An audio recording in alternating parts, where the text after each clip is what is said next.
వ్రతశాల ఇది నా యేసు నివసించశాల. ఒకానొక వ్యక్తి రాజకీయంలో ఉన్నాడంట. విస్తారముగా పార్టీల వెంట తిరుగుతూ ఉన్నాడంట. తిరుగుతూ ఆయన కొన్ని గొడవల్లో చిక్కుకున్నాడు. గొడవల్లో చిక్కుకొని ఒక వ్యక్తిని చంపే పరిస్థితి వచ్చిందంట. ఆయనకి చంపేశాడంట. చంపేసి ఎరగనట్టుగా ఊరిలో తిరుగుతూ ఉన్నాడు. కొంతకాలం అయిన తర్వాత అది కేసు అయిపోయి ఆ కేసులో ఈయన పేరున్నట్టు ఆయన అర్జెంటుగా మరి జైలుకు వెళ్ళాలని పోలీసు వారు వచ్చి పట్టుకుని వెళ్ళారంట. అదంతా ఆరాధిస్తే ఈయన నిశ్చయముగా వ్యక్తిని చంపేశాడని తేలిందంట. అందుకని ఆయనతో పాటు ఇంకా ముగ్గురిని కూడా పట్టుకొని ఆయనకు సహాయం చేసిన వారిని నలుగురిని తీసుకుని వెళ్ళారంట. మరి కొంతమందిని వీళ్ళ తప్పేం లేదని కొంతమందిని వదిలేశారంట. ఈ నలుగురిలో కొంతమందికి జీవిత ఖైదుకి ఇచ్చారంట, కొంతమందికి ఏమో ఉరి శిక్ష వేశారంట. ఈ నలుగురిలో ఈయనకు జీవిత ఖైదుగా వేశారంట. అయితే అక్కడ ఉన్నటువంటి ఇంకొక ఆఫీసర్ వచ్చి లేదు ఈయనకు జీవిత ఖైదు కాదు, వీడు అర్జెంటుగా వీనికి ఉరి శిక్ష పడాలి అని ఫోర్స్ చేశాడంట పై ఆఫీసర్. అప్పుడు సరే ఈయనకి ఉరి శిక్ష పడబోతుంది కాబట్టి భార్య కానీ తల్లిదండ్రులు కానీ ఇంటివారు కానీ ఎవరైనా ఉంటే అర్జెంటుగా పిలిపించండి అని చెప్పారంట. వెంటనే తల్లి తండ్రి వచ్చారంట. భార్య కూడా వచ్చిందంట. తల్లిదండ్రులు వచ్చి నెత్తి నోరు కొట్టుకుంటూ ఏడుస్తూ ఉన్నారంట. అయ్యో నా కుమారునికి 1 సంవత్సరం అయింది పెళ్ళయి, నా కుమారునికి ఉరి శిక్ష పడుతుందని తల్లిదండ్రులు బోరున ఏడుస్తూ ఉన్నారంట. ఏడుస్తూ ఉంటే ఈయన చాలా దుఃఖపడినాడంట. అయ్యో నా తల్లిదండ్రులు నేను పెంచలేదు, పోషించలేదు, వారికి వృద్ధాప్యంలో ఏమీ సహాయం చేయలేదు, సహాయం చేయకపోగా ఈ సమయంలో నా తల్లిదండ్రుని చాలా దుఃఖపెట్టానే, ఈ తప్పు నేను చేయకుండా ఉంటే బాగుండేదని హృదయంలో చాలా బాధపడ్డాను. బాధపడి ఇక భార్యను పిలిచారంట. ఉరి శిక్ష పడబోతా ఉంది అంటే కొంచెం రిక్వెస్ట్ చేసుకొనియండి సార్, ఆ బిడ్డకు 1 సంవత్సరం అయింది పెళ్ళయి అని తల్లిదండ్రులు బలవంతాన ఆ పోలీస్ ఆఫీసర్ల ముందు కాళ్ళ మీద పడిపోవడము, వారు గందరగోళంగా దొల్లి ఏడుస్తూ ఉన్నారంట. అందుకని పై ఆఫీసర్ కనికరం వచ్చి సరే ఉరి శిక్ష వేయమో, జీవితాంతం జైల్లోనే ఉంటాడు, ఇంకేడ వద్దండి, మీరు వృద్ధులు కాబట్టి మీరు ఏడుస్తుంటే నాకు కనికరం ఎక్కువైపోతా ఉంది అని ఆయన కనికరపడి ఉరి శిక్ష రద్దు చేసి జీవితాంతం జైల్లోనే ఉంటాడని చెప్పారట. సరే నీ తల్లిదండ్రులతో కానీ నీ భార్యతో కానీ ఏమైనా మాట్లాడతావా, మాట్లాడా అన్నారంట. అంటే ఆయన ఇంకా తల్లిదండ్రులతో దుఃఖపడి ఏడ్చి అయిపోయిన తర్వాత భార్యను పిలిచి మీ అమ్మ నాయన్ని పిలిపించు, నేను నీకు విడాకులు ఇవ్వబోతున్నాను, ఎవరినో ఒకరిని పెళ్లి చేసుకొని సంతోషంగా ఉండు, నేను జీవితాంతం జైల్లో ఉండే పరిస్థితి వచ్చింది కాబట్టి నా వల్ల నువ్వు బాధపడకూడదు, దయచేసి ఎవరినైనా పెళ్లి చేసుకొని హ్యాపీగా ఉండు, నా కోసం వెయిట్ చేయొద్దు, నా కోసం నీ జీవితం అన్యాయం కాకూడదని విడాకులు ఇస్తున్నానని చెప్పాడు. సరే ఆమె తల్లిదండ్రులు ఈమె తల్లిదండ్రులు కలిసి విడాకులు చేసి ఆయన జీవిత ఖైదీగా లోపలికి వెళ్ళిపోయాడు. భార్యను ఇంటికి తీసుకొని వచ్చారు. ఆయన తల్లిదండ్రులు కూడా ఏడ్చుకుంటూ ఇంటికి వచ్చారంట.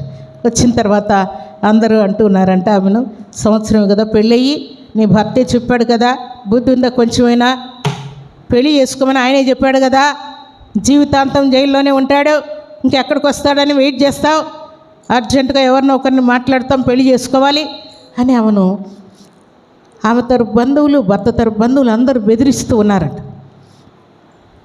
సరే చేసుకుంటానేమో, కానీ ఇప్పుడు మాత్రం నాకు చేసుకునే మనసు లేదు, ఆయన జైల్లోనే ఉన్నాడు, ఇవి మాత్రం చేసుకుంటాను అంటుంది కానీ చేసుకోవట్లేదంట.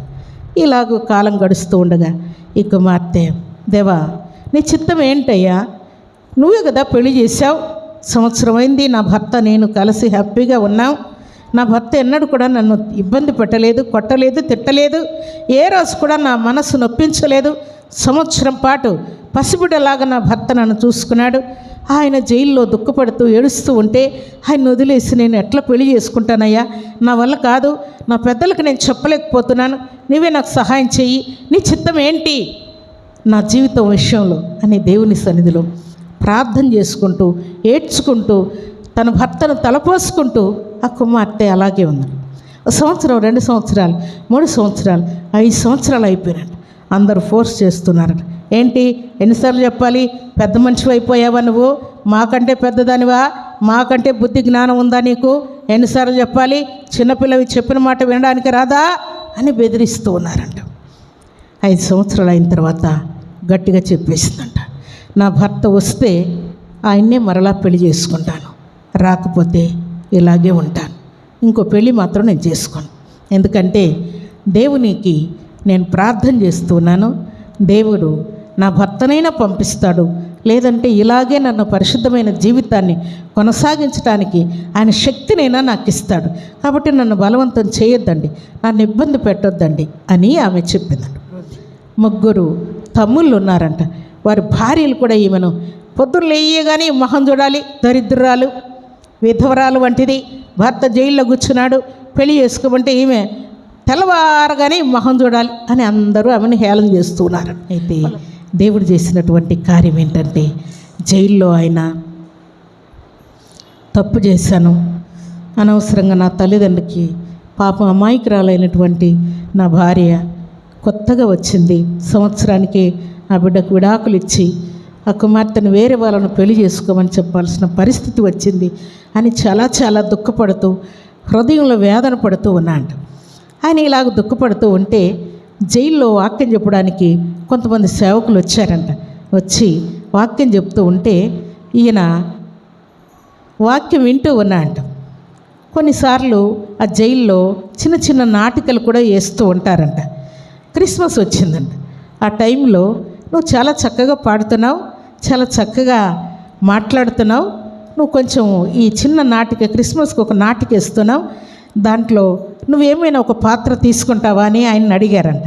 అడిగితే నాకు క్రైస్తవుల గురించి ఏం పెద్దగా తెలియదు అంటే, లేదు తెలియకపోయినా పర్వాలేదు, మేము చెప్పినట్టు చెయ్యి చాలా అంతే అన్నారంట. అంటే చేస్తానని ఒప్పుకున్నాడు. ఆయనకు దేవదూత వేషం ఇచ్చారంట. గొల్లలతో మాట్లాడడానికి దేవదూత వేషం ఇచ్చి ఆయనకి వైట్ డ్రెస్ వేసి ఆ చిన్న నాటికలో ఉంచారంట. అప్పుడు ఆయన చాలా చక్కగా నటించాడంట. నటించేసరికి అందరూ మెచ్చుకొని, ఎంత చక్కగా పాడుతున్నావు, ఎంత చక్కగా మాట్లాడుతున్నావు, ఒక్క పుల్ల కూడా తప్పుపోకుండా చాలా జాగ్రత్తగా మాట్లాడావు, కాబట్టి ఇంకా మంచి మంచి నాటికలను వేయచ్చు, నీకు దేవుడు ఆ వరం ఇచ్చినట్టున్నాడు అని చెప్పారు. ఆయన గొల్లలతో ఏమని మాట్లాడాడు దేవుని దూత చెప్పండి. ఇదిగో ప్రజలందరికీ కలుగుబో మహా సంతోషకరమైన శుభవర్తమానం నేను మీకు తెలియజేయబోతున్నాను, దావీదు పట్టణమందు నేడు రక్షకుడు మీ కొరకు పుట్టి ఉన్నాడు అనేటువంటి మాట దేవుని యొక్క దూత చెప్పింది కదా. అలాగే ఈయన ఆ మాట చెప్పాడు. చెప్పిన తర్వాత ఆయనకు పదే పదే హృదయంలో ప్రజలందరికీ కలుగుబో మహా సంతోషకరమైన వార్త, ప్రజలందరికీ కలుగుబో మహా సంతోషకరమైన వార్త అంటూ ఉన్నారు. ఆ మాట పలికిన దగ్గర నుండి నా హృదయంలో ఏదో సంతోషం కలుగుతూ ఉంది. ఏంటి ఈ వార్త, ఏంటి ఈ వార్త అని ఆయనకు తపన పుట్టిందంట. వెంటనే అక్కడ ఉన్నటువంటి సేవకులు పిలిచి, అయ్యలారా ఈ మాట ఏంటి నాకు అర్థం కావట్లేదు, ప్రజలందరికీ కలుగబో మహా సంతోషకరమైన సువర్తమానం అని చెప్తూ ఉన్నారు, ఏంటి ఆ వార్త, క్రిస్మస్ అంటే అసలు ఏంటి అని వివరం అడిగాడంట. అడిగితే వాళ్ళు చెప్పారంట, యేసయ్య భూలోకానికి దిగి వచ్చిన శుభదినమే క్రిస్మస్ అంటే, యేసయ్య మన కోసం జన్మించాడు, బాలుడుగా దేవాతి దేవుడై ఉండి మనుషునిగా జన్మించాడు, మన పాప శాప సంబంధమైన క్రియల నుండి విడిపించుటకు ఆయన భూమి మీద జన్మించాడు. ఆ మాట పలికితేనే మన హృదయంలో సంతోషం ఆనందం కలుగుతూ ఉన్నదని చెప్పారండి. అప్పుడు నిజంగా ఎవరు పిలిస్తే వారి హృదయంలోనికి వచ్చేస్తాడా ఈయన అంటే వచ్చేస్తాడని చెప్పారండి. అప్పుడు ఆయన, ప్రభువా నా భార్య గురించి చింత, నా జీవితం గురించి చింత, నా తల్లిదండ్రుల గురించి చింత, ఎంతకాలం ఈ జైల్లో ఉండాలన్న చింత, ఈ బాధ అంతా నా హృదయంలో చాలా ఉందయ్యా, ఆ సంతోషం ఏదో గొల్లలకి ఇచ్చే సంతోషం ఏదో నాకు కూడా ఈ హృదయంలో బాధ వేదన తొలగిపోయేటట్టుగా అని ప్రార్థన చేసుకున్నాడు. చేసుకునేసరికి ఒక క్రొత్త ఉత్సాహం ఆయనలోకి వచ్చేసిందంట. చాలా బాగుంది ఈ సంతోషం అని చెప్పి ఆయన నిత్యము చిన్న మాట ప్రార్థన చేసుకోవడం ప్రారంభించాడు. ఇలాగ ప్రార్థన చేసుకుంటూ ఉంటే ఆయన నెమ్మదిగా చక్కగా పాడుతూ ఉన్నాంట. చక్కగా పాటలు పాడుతూ దేవుణ్ణి స్తుతిస్తూ ఉన్నాంట. నిజంగా నువ్వు సేవకుడు అయ్యేటట్టుగా ఉన్నావు, చాలా విచిత్రంగా పాడుతున్నావు, విచిత్రంగా దేవుని యొక్క మాటలు చెప్తూ ఉన్నావు అని అంటే, అప్పుడు ఆయన జైల్లో ఈ మాటలన్నీ వింటూ ప్రార్థన చేసుకుంటూ ఉంటే జైలు అధికారి అన్నాయంట, అప్పటికి 12 సంవత్సరాలు గడిచిపోయాయంట. ఎన్ని సంవత్సరాలు ఉన్నాడు? జైలు అధికారి అన్నాయంట, ఎవరైనా ప్రవర్తన మార్చుకొని బుద్ధిమంతులైనట్టుగా మీకెవరైనా కనబడ్డారా జైల్లో అని కొంతమందిని జైలు ఆఫీసర్ కింద ఉన్నటువంటి పోలీసు వారిని అడిగాడంట. సార్, కొంతమంది వారి ప్రవర్తన మార్చుకొని దిద్దుకున్నారు, వారిలో పౌలు అనేటువంటి ఒక వ్యక్తి ఉన్నాడు, ఆయన తన ప్రవర్తన అంతా మార్చుకున్నాడు సార్, ఏం చేయమంటారో ఆయన్ని అని అంటే, ఏమన్నా బయట పనికి పంపించమంటారా? జైల్లో ఉన్న వాళ్ళకు కూడా పనులు పెడుతూ ఉంటారంట. ఆయన జైల్లో ఉండి BA చదివాడంట, MA చదివాడంట, అన్నిట్లో జైల్లో ఉండే ఎగ్జామ్స్ రాసి అన్ని ఫస్ట్ క్లాస్లో పాస్ అయ్యాడంట. అప్పుడు ఇవన్నీ జైలు అధికారికి చెప్పారంట. ఆయన చదువుకుంటున్నాడు సార్, చక్కగా పాస్ అయ్యాడు, పాటలు పాడతాడు, బాగా మాట్లాడతాడు, ఏదైనా ఒక మాట మనం చెప్పామంటే నీట్గా మాట్లాడతాడు అని చెప్పారంట. చెప్పేసరికి జైలు అధికారి కనికరంతో నిండిపోయి అర్జెంటుగా ఆయనకు విడుదల ఇవ్వండి అన్నాడంట. దేవునికి స్తోత్రములు కలుగునుగాక, దేవునికి మహిమ కలుగునుగాక. భార్య ఏమని చెప్పండి? దేవుని చిత్తమైతే నా భర్త వస్తే మరలా ఆయన్నే పెళ్లి చేసుకుంటాను, విడాకులు ఇచ్చాడు కదా, ఆయన్నే మరి పెళ్లి చేసుకుంటాను, ఒకవేళ ఆయన రాకపోతే నేను ఇలాగే ఉంటాను అని చెప్పింది కదా. 12 సంవత్సరాలు అయిన తర్వాత రాకుండా ఆయా ప్రాంతాల్లో పాటలు పాడుకుంటూ సువార్త ప్రకటించుకుంటూ యేసయ్య పసులపాకలో జన్మించాడని చెప్పుకుంటూ తిరుగుతూ ఉన్నాడంట. ఆమెకు తెలిసిందంట ఆయన విడుదలయ్యాడని. ఈయనకు కూడా తెలిసిందంట భార్య ఎవరిని పెళ్లి చేసుకోలేదని. నీ భార్య అలాగే ఉంది, ఎవరిని పెళ్లి చేసుకోలేదు, నా భర్త వస్తే ఆయన్నే పెళ్లి చేసుకుంటాను, లేకపోతే ఇలాగే ఉంటానని 12 సంవత్సరాల నుంచి నీ భార్య అలాగే ఉంది అని చెప్పారంట. అయినా కూడా ఆయన దేవుని పిచ్చిలో పడిపోయి, దేవుని యొక్క ఆలోచనలో పడిపోయి, దేవుని పట్ల విశ్వాసంలో పడిపోయి, దైవ చిత్తం ఏముంటే అదే జరుగుతుందా అనుకొని దేవుణ్ణి ప్రార్థించుకుంటూ పాటలు పాడుకుంటూ సువార్త ప్రకటించుకుంటూ తిరుగుతూ ఉన్నాడంట. ఆయన బయటకు వచ్చిన 3 నెలలకు అప్పుడు భార్య దగ్గరికి వచ్చాడు, పెద్దలతో కలిశాడు. అప్పుడు అందరూ అన్నారంట, ఏం పర్వాలేదు, దేవుడు నిన్ను క్షేమంగా పంపించాడు, అర్జెంటుగా నీ భార్యకు నువ్వు మరలా పెళ్లి చేసుకొని మీరు ప్రశాంతంగా ఉండండి అని చెప్పాడు. అప్పుడు భార్య సంతోషంగా దేవుణ్ణి స్తుతించి, దేవా నీ చిత్తం ఇదే అయినందుకై, 12 సంవత్సరాలు కనిపెట్టే కృపను నాకు ఇచ్చినందుకై నీకు స్తుతులయ్యా, జీవిత ఖైదుగా వెళ్ళినటువంటి నా భర్తను 12 సంవత్సరాలకు నీతిమంతునిగా తీసుకుని వచ్చినందుకై నీకు స్తుతులయ్యా అని దేవుణ్ణి స్తుతించి వారిద్దరూ మరలా వివాహం చేసుకొని ఆ విడాకుల పత్రాన్ని చింపివేసి మరలా 12 సంవత్సరాల తర్వాత వివాహం చేసుకొని గొప్ప పరిచర్య వరంగల్ ప్రాంతంలో వారు పరిచర్య కొనసాగిస్తూ ఉన్నారండి.